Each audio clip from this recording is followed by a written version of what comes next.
The Luna didn't cry. That was what unsettled everyone. Not the announcement, not the mistress, not even the unborn child. It was the Luna's reaction. Because when Alpha Darius Thornbane shattered 15 years of loyalty with a single sentence, Luna Seraphine Hollowmere simply lifted her wine glass, took a sip, and smiled. The winter succession banquet suddenly felt too quiet. Hundreds of nobles filled the grand hall.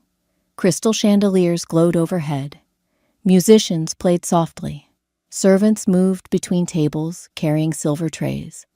Yet beneath the luxury, tension spread like wildfire.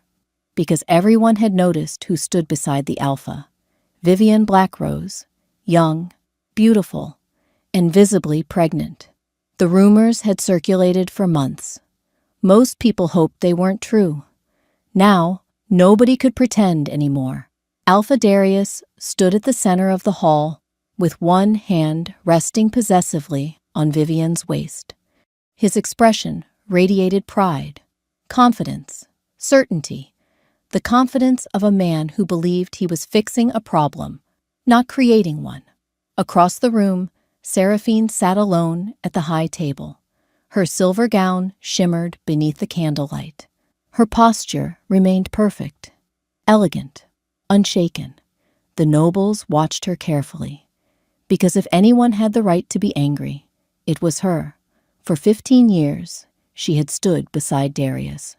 Through droughts, through border conflicts, through failed harvests, through every challenge the pack faced, she had ruled as Luna with grace and intelligence. The people respected her. The council trusted her. The kingdom loved her. Yet none of that mattered tonight, because she had never given the Alpha an heir. At least, that was what everyone believed. Darius raised his glass. The room immediately fell silent. A smile crossed his face. My friends, tonight is a celebration. Polite applause followed. Vivienne beamed. Several nobles exchanged uncomfortable glances. Something felt wrong. Very wrong. Then Darius continued. For years, Ashfang Pak has faced uncertainty regarding succession. The silence deepened. Every eye shifted toward Seraphine. She remained perfectly still. The Alpha looked down at Vivienne. His smile widened. Then he placed a hand over her swollen stomach. My son will inherit the Ashfang Pack. The world stopped. No applause followed. No cheers. No celebration. Only silence. Heavy, painful, unbelievable silence. Because everyone understood exactly what he had done. The unborn child wasn't simply being acknowledged. He was being declared heir. Publicly, officially, irrevocably. And seated only a few feet away was the wife who had spent 15 years carrying the title of Luna.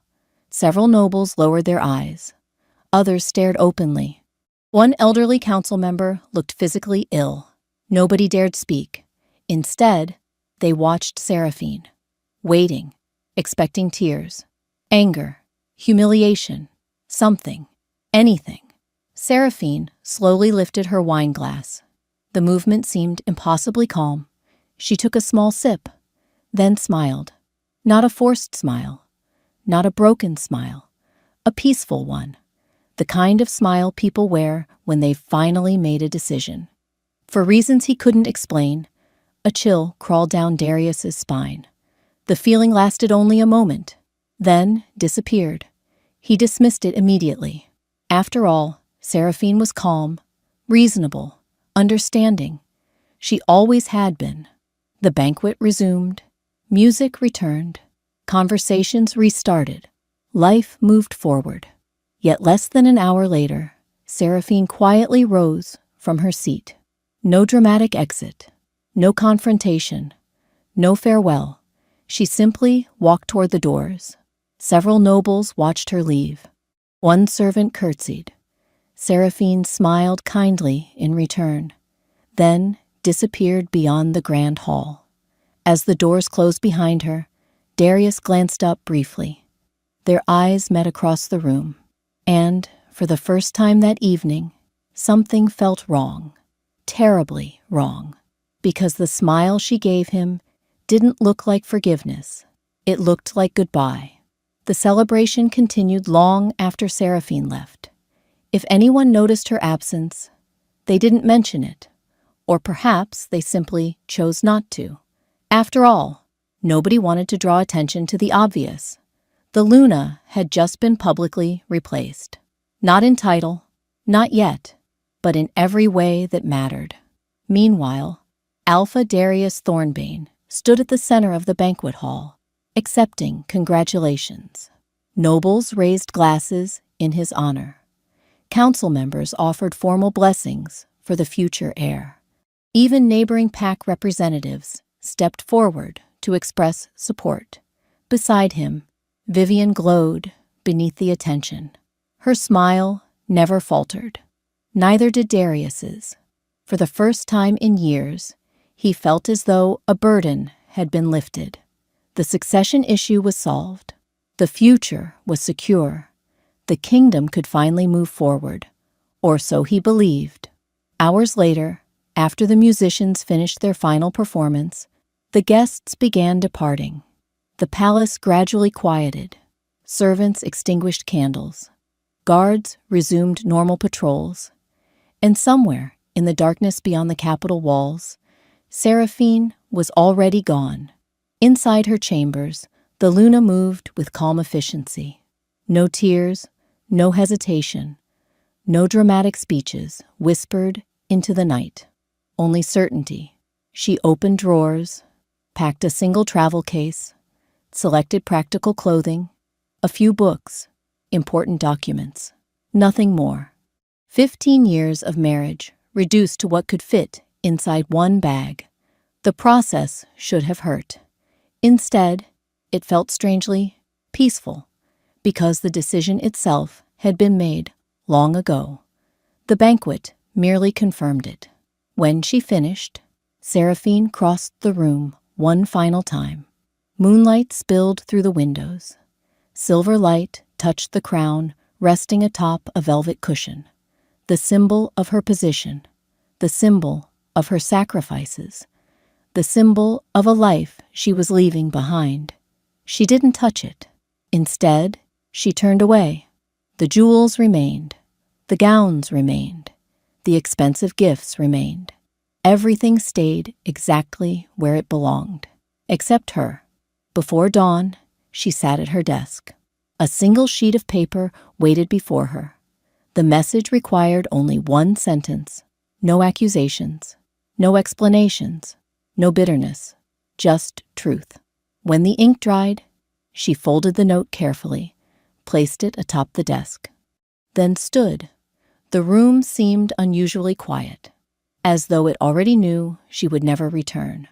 Without another glance backward, Seraphine stepped into the darkness and vanished. The scream echoed through the palace shortly after sunrise. A maid burst from the Luna's chambers, pale as a ghost. Guards rushed toward the disturbance. Servants gathered in hallways. Within minutes, the entire palace erupted into chaos. The Luna was missing.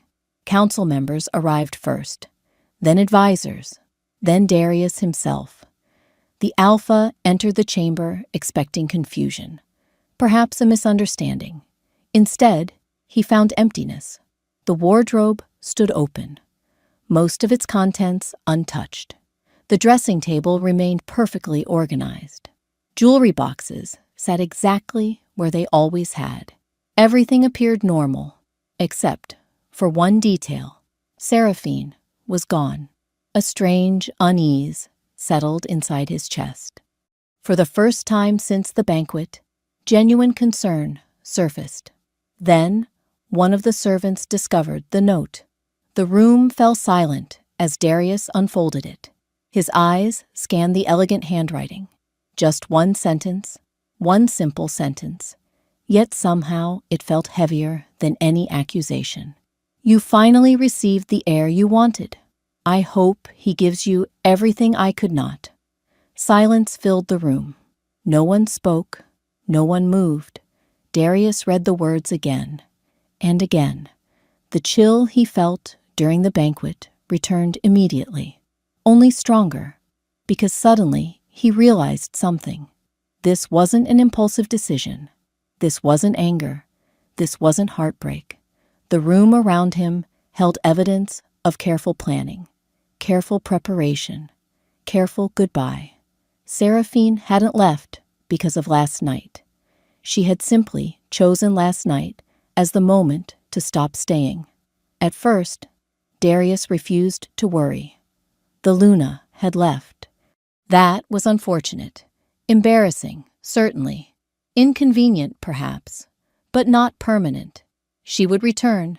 That was what he told the council, what he told the servants, what he told Vivian, most importantly, what he told himself. For 15 years, Seraphine had always remained. Through arguments, through disappointments, through endless public scrutiny, she always stayed. Why would this be different? She's upset. Darius sat behind his desk in the royal study. Across from him, 3 council members exchanged uneasy glances. She needs time. No one responded. The silence irritated him. Finally, Elder Rowan cleared his throat. Your Majesty, Luna Seraphine has never acted impulsively. Darius frowned. What is that supposed to mean? The old man hesitated, then chose his words carefully. It means, if she left, she likely intended to. The statement lingered in the room. Uncomfortable, unwelcome, yet impossible to dismiss. Before Darius could respond, a servant appeared at the door. The royal physician requests a private audience. The interruption was almost a relief. Almost. Minutes later, the physician entered alone. Dr. Alaric had served the royal family for decades. His hair was completely white now, his expression unusually tense. The moment Darius saw his face, unease returned. The old healer carried a leather file, worn, sealed, important. Without speaking, he placed it on the desk. What is this? The physician remained standing, his hands folded tightly behind his back. A document entrusted to me by the Luna. Darius frowned. What kind of document? The answer came quietly. The kind I was instructed to deliver only if she ever disappeared. Silence. The room suddenly felt smaller. The physician stepped back. Darius broke the seal, then began reading. The first pages contained medical reports, routine examinations, laboratory records, consultation notes. Nothing unusual, nothing alarming. His irritation grew. Had the physician truly interrupted him for this? Then he reached the final section, and everything changed. The words blurred, his heartbeat slowed, then accelerated, then seemed to stop altogether. For several seconds, he simply stared at the page, unable to move, unable to think, unable to breathe. No, the whisper escaped before he realized it. The physician lowered his gaze. Darius looked up sharply. No, this time louder. The old healer said nothing, because there was nothing to say. The truth sat in black ink directly before him, clear, undeniable, devastating. The kingdom had been wrong. For 15 years, everyone believed Seraphine couldn't bear children. The nobles believed it. The people believed it. Even Darius believed it. But the medical records revealed something entirely different. Seraphine was perfectly healthy, always had been. She was fully capable of having children. The problem had never been hers. Never. Darius slowly lifted his eyes toward the physician. His voice sounded unfamiliar, hoarse, unsteady. You knew. The old man nodded. Yes. Rage flashed through him. Not at Seraphine, not even at the physician, at himself, because suddenly memories resurfaced. Every cruel rumor, every whispered accusation, every noblewoman offering false sympathy, every public discussion about heirs. Through all of it, Seraphine remained silent. She never defended herself, never corrected anyone, never revealed the truth. The physician spoke quietly. The Luna requested complete confidentiality. Darius stared. Why? The old healer's expression softened. The answer seemed painfully obvious to him. To protect you. The room became silent again, because the implications were unbearable. For 15 years, Seraphine carried the blame, the embarrassment, the pity, the judgment, all to protect his pride. And she never once asked for recognition, never once demanded gratitude, never once exposed him. Darius looked down at the file again. His hands trembled slightly. A feeling far worse than guilt settled inside his chest. Because if Seraphine had hidden this, what else had she hidden? The answer arrived less than an hour later, and it threatened far more than his marriage. It threatened the entire kingdom. The second secret surfaced 3 days later, and unlike the first one, it couldn't remain private. The medical records had shattered Darius's understanding of his marriage. The next revelation threatened to shatter the kingdom itself. It began with a locked cabinet, hidden behind shelves inside Seraphine's private office. The room had remained untouched since her disappearance. At first, Darius avoided it. The sight of her desk, her books, her neatly organized documents, everything felt wrong without her there. But as political pressure mounted, the council insisted on reviewing her records. Reluctantly, he agreed. The search uncovered years of correspondence, trade agreements, diplomatic notes, financial reports, evidence of just how much work Seraphine quietly handled every day. The deeper they looked, the more uncomfortable everyone became, because many of the kingdom's greatest successes carried her handwriting somewhere in the margins. Then they found the cabinet. Inside were dozens of sealed files. Most contained historical research, ancient treaties, genealogical records. At first glance, they seemed harmless. Then the historians started reading. By sunset, panic had spread through the palace. Darius entered the council chamber to find complete chaos. Advisors argued across the room. Several elders stood around a table covered in ancient documents. The chief historian looked as though he hadn't slept in days. What's happening? No one answered immediately. That alone alarmed him. Finally, the historian pushed forward a thick collection of records. You need to read this. Darius frowned. The first pages traced Seraphine's ancestry, generation after generation. Names, dates, bloodlines. Nothing unusual. Then he reached a title written in faded ink. The Moonveil line. His eyes narrowed. The name sounded vaguely familiar. A distant memory from childhood lessons. Ancient history. Forgotten history. The historian spoke quietly. The Luna never discussed her heritage publicly. Darius continued reading, and slowly, understanding dawned. The Moonveil bloodline wasn't merely noble, it was foundational.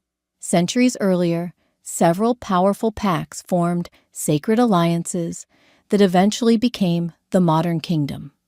Those agreements contained unusual requirements, certain ceremonial rites, ancient succession obligations, legal protections, all tied directly to descendants of the Moonveil line. Most rulers ignored the details. Most historians barely remembered them, because everyone assumed the bloodline remained secure. Until now. The room fell silent as Darius reached the final page. Then came the problem, a very large problem. The child growing inside Vivian wasn't eligible. The unborn heir could inherit property, titles, wealth, authority. But certain ancient rights remained inaccessible. The old laws were clear, painfully clear. Without a recognized Moonveil successor, several alliances became vulnerable. Trade agreements could be challenged. Military obligations could be withdrawn. Neighboring pacts might legally contest succession. The kingdom's stability suddenly looked far less certain. Darius stared at the documents. This can't be real. No one disagreed, because unfortunately, it was. One elder rubbed his temples. We verified everything. Another nodded. The treaties are legitimate. A third looked ready to collapse. Several allied pacts already know. That statement hit hardest, because news traveled quickly, especially bad news, especially political bad news. The room descended into silence. Then Darius noticed something else. Among hundreds of pages, hundreds of records, hundreds of years of legal complications, one fact remained constant. Seraphine knew. For years, she understood every detail, every risk, every loophole, every solution. And somehow, she managed the problem quietly behind the scenes, without recognition, without praise, without help. The realization felt disturbingly familiar, because once again, he discovered another burden she carried alone. The chief historian closed the final file, his expression grim. "Your Majesty." Darius looked up. The man's next words echoed through the chamber. At this moment, Luna Seraphine is the only person who fully understands how to preserve these alliances. Silence followed, heavy, absolute, because suddenly the kingdom faced a terrifying reality. The woman they allowed to walk away wasn't merely the Luna. She was the key holding generations of agreements together, and nobody knew where she was. The first month passed without answers. The second passed with even fewer.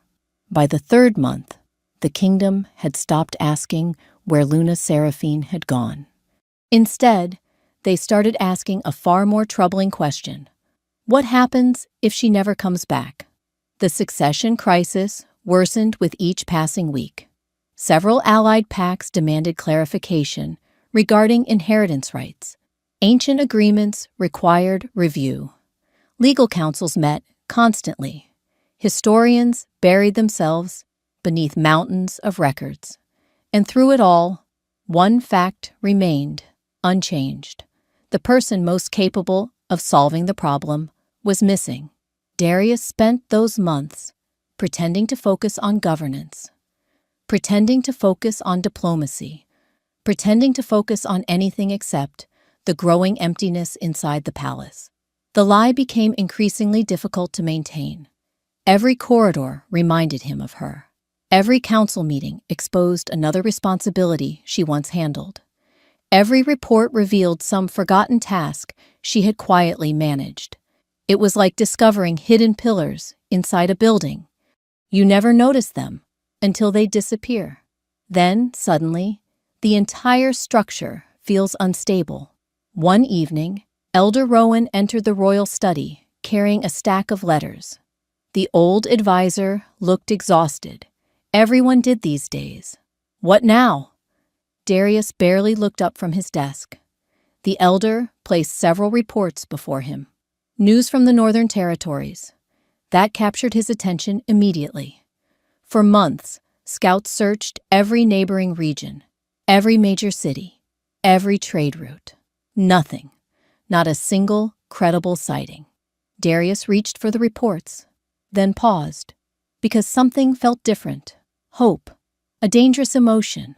One he had tried very hard to avoid. The first report came from a merchant caravan. The second, from a village mayor. The third, from a traveling magistrate. Different locations, different witnesses, different circumstances. Yet all described the same woman. Graceful, intelligent, silver-haired, respected by everyone around her. Darius's pulse quickened. The merchant's statement caught his attention first. Trade disputes that lasted years were settled within weeks. The mayor's report came next. Our harvests doubled after her recommendations. Then the magistrates. Several villages requested her guidance on local governance. The descriptions sounded impossible, not because they were exaggerated, because they sounded exactly like Seraphine. The realization hit him harder than expected. She wasn't hiding. She wasn't struggling. She wasn't waiting for rescue. She was building something. Again, the same thing she always built. Stability, prosperity, solutions. Only now she was doing it somewhere else. For someone else. The thought left a bitter taste in his mouth. Darius set the reports down carefully. For several moments, neither man spoke. Then, Elder Rowan sighed. "I suspected this would happen." Darius looked up sharply. "What?" The old advisor offered a tired smile. "The kingdom always benefited from her abilities." Silence. "Now another region is benefiting instead." The words stung. Because they were true. Painfully true. Darius leaned back in his chair. His gaze drifted toward the window. Night had fallen over the capital. The palace grounds shimmered beneath moonlight. Beautiful, silent, empty. For the first time, he allowed himself to consider something he had spent months avoiding. What if Seraphine didn't want to return? The possibility settled heavily inside his chest, because until now, he assumed she would eventually come back. After enough time, after enough apologies, after enough distance. Now he wasn't sure.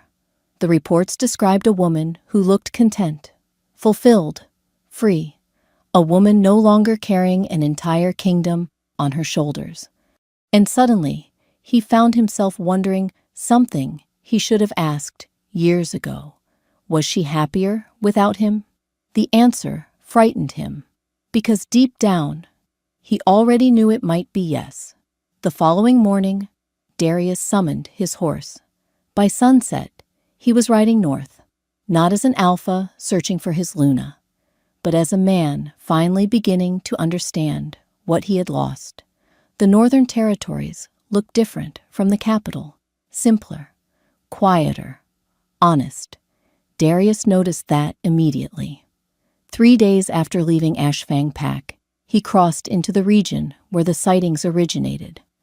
The landscape shifted from grand estates and noble holdings to rolling fields, thriving villages, and bustling trade roads. Everywhere he traveled, he heard the same name. Not Luna Seraphine, not Lady Hollowmere, simply Seraphine. The familiarity surprised him and unsettled him. At the first village, he stopped at a bakery. The owner recognized the description instantly. "Silver hair?" The woman smiled. "Kind eyes?" Darius nodded. The baker laughed. "Everyone knows Seraphine." Something tightened in his chest. Not because the woman knew her, because she sounded happy when she said it. The baker continued arranging fresh bread while she spoke. "When our irrigation system failed, she helped organize repairs." Another customer joined the conversation. "When the harvest contracts became unfair, she negotiated new ones." A farmer near the window added, "She saved 3 villages from bankruptcy." Everyone seemed eager to share a story, a memory, a moment. By the time Darius left, he felt strangely invisible. For years, he believed Seraphine's identity was tied to the title of Luna. Yet here, nobody cared about titles. They respected her because of what she did, not who she married. The realization followed him to the next village, and the next, and the next. Everywhere he traveled, the pattern remained unchanged. Schools expanded, trade improved, communities prospered. People smiled when they spoke about her, not out of obligation, out of genuine affection. The admiration felt different from the formal respect she received in the capital. Warmer, more personal, more deserved. By the 4th day, Darius reached the lakeside district mentioned in the reports, the place where Seraphine supposedly spent most of her time. The village sat beside a vast blue lake surrounded by orchards. Children ran through the streets, laughing. Merchants filled the market square. The entire area radiated prosperity.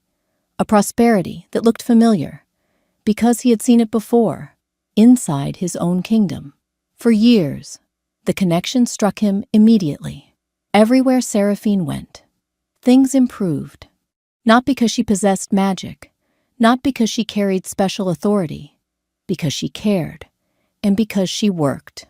The simple truth felt almost embarrassing. How had he never noticed? That afternoon, he finally saw her. Not face to face. Not yet. Across a distant orchard, Seraphine stood beneath blooming trees, speaking with several farmers. The wind lifted strands of silver hair around her face. She wore simple clothing, nothing resembling a Luna's wardrobe. No crown, no royal colors, no symbols of status. And somehow she looked more powerful than ever. The sight rooted him to the spot. For several moments, he simply watched. The farmers laughed at something she said. She laughed with them. The sound carried faintly across the field, and Darius froze, because he couldn't remember the last time he heard her laugh like that. Not politely, not diplomatically, genuinely. The realization hurt. Far more than he expected. One of the farmers handed her a basket of fruit. Another waved enthusiastically. A child ran over and hugged her. Seraphine smiled. The entire scene looked effortless, natural, happy. The burden she carried for years was gone. No political pressure, no succession disputes, no endless criticism, no husband taking her sacrifices for granted. For the first time in 15 years, Darius saw her without the kingdom resting on her shoulders. And, for the first time in 15 years, he realized how heavy that burden had truly been. As the sun began to set, Seraphine turned slightly. Their eyes met across the orchard. The smile faded, not from anger, not from bitterness, recognition, nothing more. Then she calmly handed the basket to a nearby farmer and started walking toward him. For a moment, neither moved. The orchard seemed unusually quiet. The distant laughter of children faded into the background. The breeze stirred the branches overhead, and standing between rows of blooming trees, Darius Thornbane found himself facing the woman he had spent nearly a year searching for.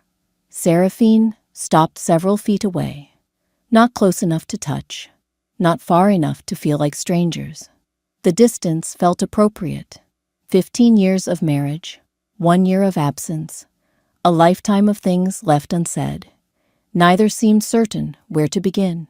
Darius had imagined this moment countless times. Anger, accusations, tears, some dramatic confrontation. Instead, Seraphine simply looked at him, calm, composed, exactly as she had looked during the winter succession banquet. The realization unsettled him, because he finally understood something. Her calmness wasn't acceptance. It was exhaustion, the kind that arrives after caring for too long. "Hello, Darius." The greeting sounded polite. Nothing more. No warmth. No hostility. Just distance. The absence of emotion hurt more than anger would have. He swallowed. "Hello, Seraphine." Silence followed. The orchard workers wisely disappeared. No one wanted to witness whatever happened next. For several moments, only the wind spoke. Then Darius finally broke. "I searched everywhere." The words escaped before he could stop them. Seraphine nodded. "I know." The answer surprised him. "You knew?" A faint smile touched her lips. The Northern Territories aren't exactly secretive. Fair, painfully fair. Again, silence settled between them. Darius suddenly felt very aware of how little practice he had apologizing, particularly to people he genuinely hurt. The realization wasn't flattering. Finally, He exhaled. I'm sorry. The words felt inadequate. Pathetic, even. How did someone apologize? For 15 years? For neglect? For assumptions? For not noticing? Apparently, he was about to find out. Seraphine studied him, quietly. Not suspicious, not impressed, simply listening. The same way she always listened. Eventually, she nodded. I know. The response wasn't forgiveness. It wasn't rejection either. Just acknowledgement, which somehow made it harder. Darius lowered his gaze briefly, then forced himself to continue. The banquet, a pause. Vivian, another. The heir. The words sounded worse, spoken aloud. Seraphine looked toward the lake. Sunlight shimmered across the water. Beautiful, peaceful. Nothing like the palace. You don't need to explain. The statement hit unexpectedly hard, because he wanted to explain, wanted to justify, wanted to somehow make everything sound less terrible. The problem was that explanations existed, excuses existed, but neither changed what happened. And they certainly didn't change the consequences. For several moments, neither spoke. Then Darius asked the question that had haunted him for months. Why did you leave without saying anything? Seraphine laughed softly. The sound held no amusement, only weariness. When she finally looked at him again, something in her eyes had changed. Not anger, something sharper, older, more honest. She tilted her head slightly. Why? The single word carried surprising weight. Darius nodded. Why didn't you tell me? Another pause. Then another. The silence stretched so long that he wondered if she intended to answer at all. Finally, Seraphine smiled. A small smile. Sad, knowing, and somehow devastating. Which secret? The question struck like a physical blow. Darius froze, because suddenly there were too many answers, too many possibilities, the medical records, the succession crisis, the years of blame, the sacrifices, the protection, the loneliness, the countless things she carried alone. His throat tightened, and for the first time since arriving in the north, he realized something terrifying. He wasn't standing before a woman who left. He was standing before a woman whose burdens he never bothered to notice. For a long moment, Darius couldn't answer. Seraphine's question lingered between them. Simple, quiet, devastating. Which secret? Because there were too many, far too many. The realization settled heavily over the orchard. Darius looked away first, toward the lake, toward the trees, toward anything except the woman he had spent 15 years failing to understand. When he finally spoke, his voice sounded rough. All of them. Seraphine smiled faintly. Not because she found the answer amusing, because it was honest. At last, the two of them began walking slowly along the edge of the orchard. The evening sun painted everything gold. Birds sang somewhere in the distance. The peaceful setting felt strangely out of place beside the conversation they were about to have. Darius broke the silence. The medical records. Seraphine nodded. What about them? His jaw tightened. You let everyone blame you. A pause. You let me believe it. For the first time, something flickered across her face. Not anger, regret. Yes. The simple answer frustrated him. Why? She stopped walking. For a moment, she seemed to search for the right words. Then she laughed softly. Not bitterly, not cruelly, just tired. Because you were already carrying enough. The response stunned him.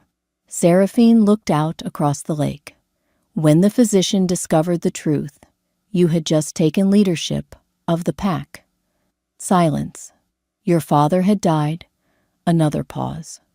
The council doubted you. Darius remembered those years. The pressure, the uncertainty, the endless struggle to prove himself. I didn't want to add another burden. The explanation sounded so reasonable, so practical, so completely like her, and somehow that made it worse, because she wasn't describing a single sacrifice. She was describing a pattern, one that stretched across their entire marriage. Darius swallowed hard. The succession treaties. This time, Seraphine's smile disappeared entirely. Yes, you handled them alone too. The answer came immediately. Someone had to. Again, someone had to. The phrase echoed inside his mind. How many times had she told herself that? How many problems had she solved quietly because nobody else noticed them? Because nobody else wanted them? Because everyone assumed she would take care of it? The realization made him sick. Seraphine resumed walking. Her voice remained calm. The council fought constantly. She counted the burdens almost casually, as if listing household chores. The northern trade disputes, a step. The border negotiations, another. The succession records, another. The noble conflicts. Darius listened silently, because interrupting felt impossible, and because every item on her list represented something he barely remembered worrying about. Not because the problems were small, because Seraphine solved them before they reached him. The truth landed harder than any accusation. Finally, he stopped walking. Why didn't you tell me? The question escaped before he could stop it. Again. This time, Seraphine turned toward him fully. The fading sunlight illuminated her silver hair. For the first time since their reunion, sadness appeared openly in her eyes.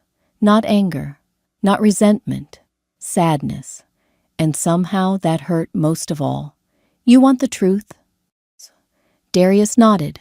The answer arrived quietly, almost gently, because every time I carried something for you. She paused. The silence stretched, then continued. You became more comfortable letting me carry it.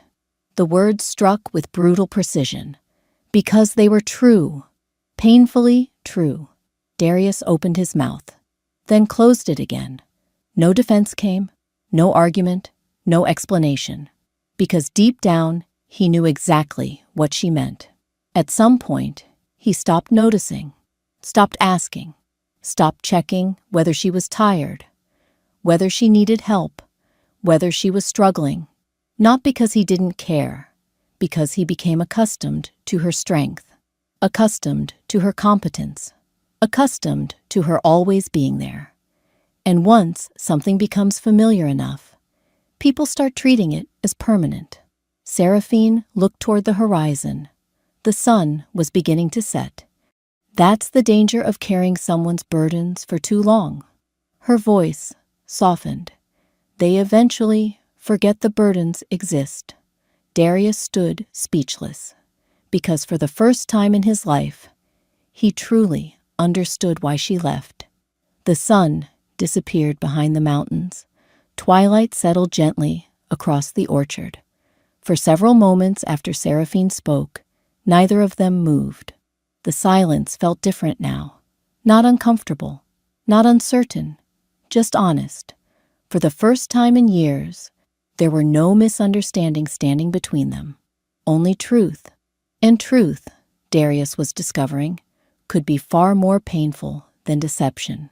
He stared across the darkening lake, listening to the distant sounds of the village, the laughter, the conversations, the life Seraphine had built without him. Then he finally asked the question that mattered most.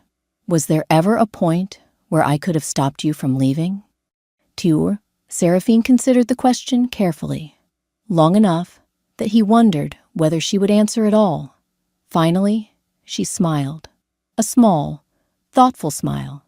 Yes, hope flared instantly. Then she continued. A long time before the banquet, the hope vanished just as quickly, because he understood. The banquet wasn't the beginning. The mistress wasn't the beginning. Even the heir announcement wasn't the beginning. They were simply the final proof, the final confirmation, the final weight placed upon a bridge that had already been cracking for years. Darius lowered his head. For perhaps the first time in his life, he truly examined his own failures.